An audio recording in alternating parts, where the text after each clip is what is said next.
ميسي ورونالدو هما من بين أعظم لاعبي كرة القدم في التاريخ، وقد أثارا جدلا واسعا حول من هو الأفضل. إليك بعض الفروقات الرئيسية بينهما. أولا، الأسلوب.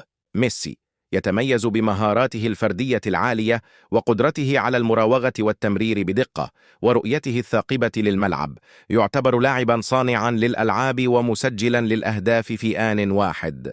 رونالدو يتميز بقوته البدنية وقدرته على التسديد بقوة ودقة ورأسه الممتاز في الكرات العالية. يعتبر مهاجما صريحا وهدافا من الطراز الرفيع. ثانيا، الأهداف. كلاهما سجل أهدافا غزيرة خلال مسيرتهما، لكن أسلوب تسجيل الأهداف يختلف. ميسي يميل إلى تسجيل أهداف من خلال المراوغة والمهارات الفردية. رونالدو يميل إلى تسجيل الأهداف من خلال التسديدات القوية والرأسيات. ثالثا، الجوائز. كلاهما فاز بالعديد من الجوائز الفردية والجماعية، بما في ذلك الكرة الذهبية ودوري أبطال أوروبا. ميسي لديه عدد أكبر من الكرات الذهبية، بينما رونالدو لديه عدد أكبر من ألقاب دوري أبطال أوروبا.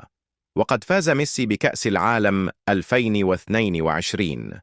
رابعا، الشخصية. ميسي يعتبر لاعبا هادئا ومتواضعا، بينما رونالدو يعتبر لاعبا أكثر طموحا وتنافسية.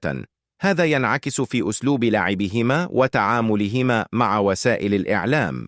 خامسا، الأندية. لعب ميسي معظم مسيرته مع برشلونة، بينما لعب رونالدو مع عدة أندية كبيرة مثل مانشستر يونايتد وريال مدريد ويوفنتوس. هذا يعني أن رونالدو أثبت نفسه في دوريات مختلفة، بينما ميسي أثبت نفسه في دوري واحد. في النهاية، من هو الأفضل هو سؤال يختلف عليه الناس، وكلاهما يعتبر أسطورة في عالم كرة القدم.